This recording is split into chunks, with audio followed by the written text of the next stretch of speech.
Hi everybody, I'm Bree the Plant Lady coming to you from my parents' Zone 8 garden here in Aiken, South Carolina. Happy 4th of July. I unfortunately have been stricken down with COVID and it's no joke. I've just emerged from bed and I wanted to spend some quality time refreshing some of their containers. My mom isn't super satisfied with some of her color combinations, and also their tomatoes are looking less than ideal. And so I had them go out and get some new potting soil, and I brought them some replacement tomato plants. And I figured this video might be helpful for any of you who have tomatoes that aren't really performing to their fullest, to show you what I recommend doing mid-summer to try and make it so that those tomatoes will really start to not only grow, but start to produce fruit properly. So let me show you my process. So first of all, my replacement tomatoes aren't gonna win any awards for being pretty. They've all been nibbled on by tomato worms.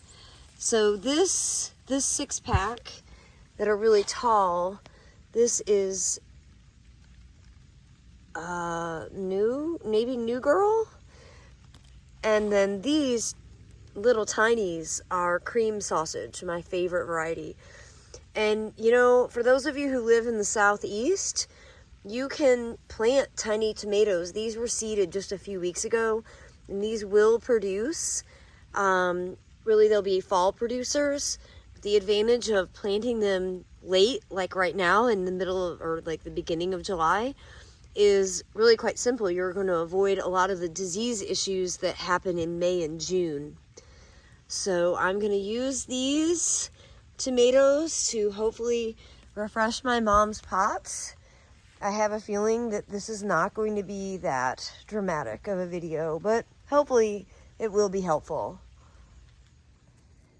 So as you can see, they've got some vegetables in pots here on their back porch, but the potting soil they use, and I'm not sure what it is, but yeah, I mean, it's almost like not aged wood fiber. I've never actually really seen anything of exactly this texture. And it's robbing the nitrogen from the plants. You see how yellow and just like nutrient deficient the plants are. So we're gonna take them out of these pots and replant them entirely using a potting soil that I know I've seen probably at Lowe's. I guess this is what, Stay Green. So this does have a light fertilizer mix in it. It's low, 0.1, 0.08, 0.06 NPK.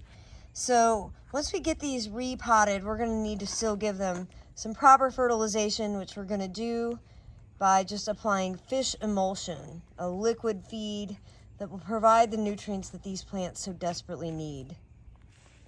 All right, so we're just going to take these pots, empty them completely, making sure not to destroy the roots. I've just never seen potting soil like this. I don't know.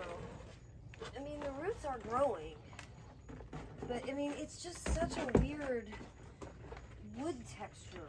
Yeah. It's got wood chunks in this one. It's like mulch. Yeah. It's so weird. Okay, so now Aiden, grab that bag and let's get that open. Alright, so here's the pot. And since it's already July, we're also going to go ahead and put a tomato in with that pepper. So, hang on. Go ahead and get that in. And then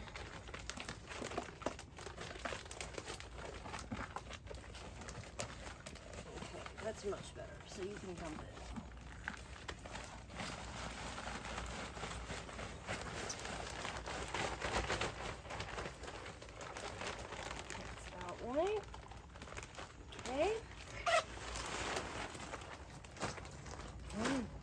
planted.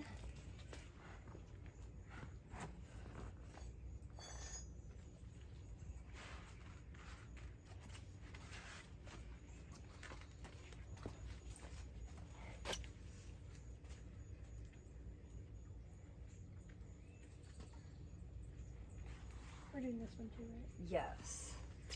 All right, so instantly it's improved. I think this potting soil will definitely make a difference.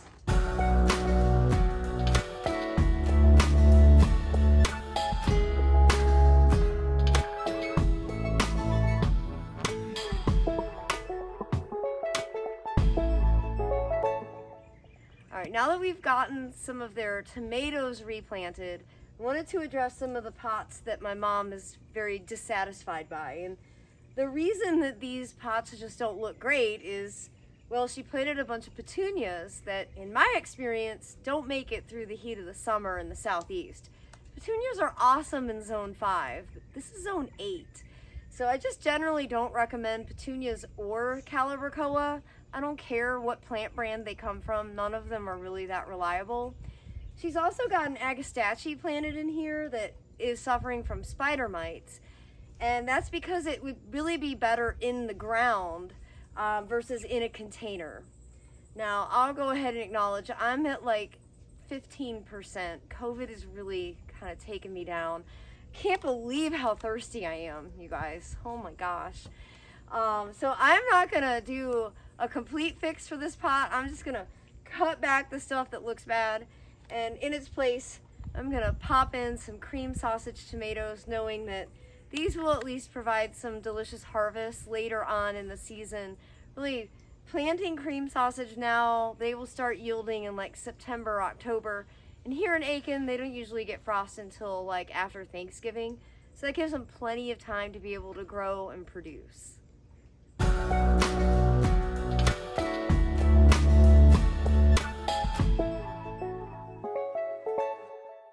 All right, for a totally unnecessary, overcompensating approach, we're gonna go ahead and plant some sunflowers, because who doesn't want sunflowers, right? And these are big. This is the mammoth sunflower. It's really not supposed to be grown in a pot. Oh my God, no dexterity in these gloves. We forgot our gloves. I'm just gonna go ahead and put a couple in to each pot. Again, probably completely unnecessary. But what do we have to lose? It's the 4th of July. The pots aren't looking that good. If even one of these sunflowers blooms, it's better than nothing, right?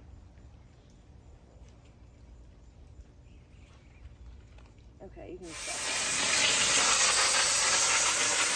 Well, we managed to make a mess and get rained out and general exhaustion from COVID. We're gonna get this project finished. I think they already look happier.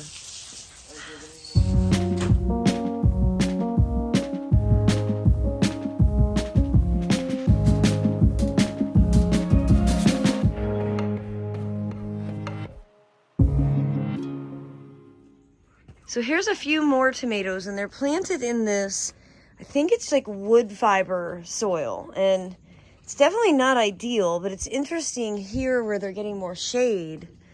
The plants actually don't look terribly unhealthy. So all we're gonna do here is just top dress a little bit with this normal potting soil that has the fertilizer embedded in it. You can see this one, 10 Fingers of Naples, that's dead. We're gonna, you know, undo that pot. But the rest of these don't look nearly as desperate as the ones up on the patio.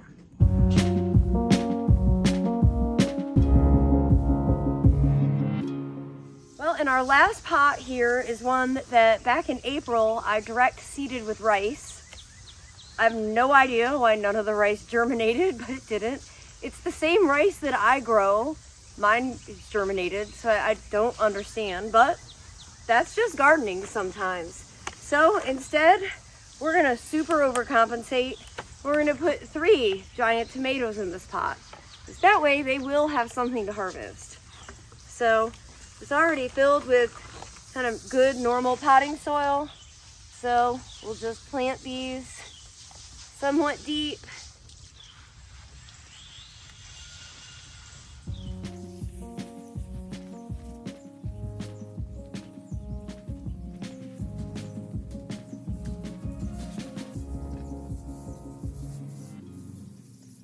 All right, our final step for rehabbing these sad, sick tomatoes on my parents' back porch is applying fertilizer. And we're not doing a granular fertilizer because at this stage, a coated granular is gonna continue releasing nutrients too long because it's already July.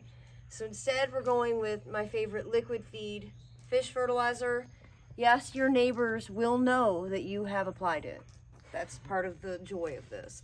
And this is a formulation of 5 nitrogen, 1 potassium, 1 phosphorus, 1 potassium, NPK. COVID, you guys. COVID brain is real. So we're just gonna pour kind of a couple tablespoons in and then water these tomatoes in. And the fish fertilizer is absorbed both through the foliage and through the roots. So it's actually good to get it on the leaves. And hopefully, like by next week at this time, my parents will see a marked difference in these plants' performance. And we're gonna harass them to give us picture updates so that we can all learn from this experience of repotting sick tomatoes midsummer. Well, this project that should have taken 20 minutes took several hours and actually a complete dress change. I guess that's just sometimes how it is. I'm really excited that we've gotten this accomplished, and I hope that our efforts will be rewarded with better plant growth and of course some fruit production. Because what's the point of growing tomatoes if you're not actually harvesting fruit? Well, and if you are like my parents and have tomatoes in containers that are looking less than ideal, now is the perfect opportunity for you to go ahead and repot them, get them fertilized, do whatever necessary pruning, and try to rehab them, because you have plenty of time all of July, August, September to be able to get your tomatoes growing well. Well, hopefully this video will be helpful and you'll be inspired to go out and mess around with some of your containers. And thanks so much for watching, everybody.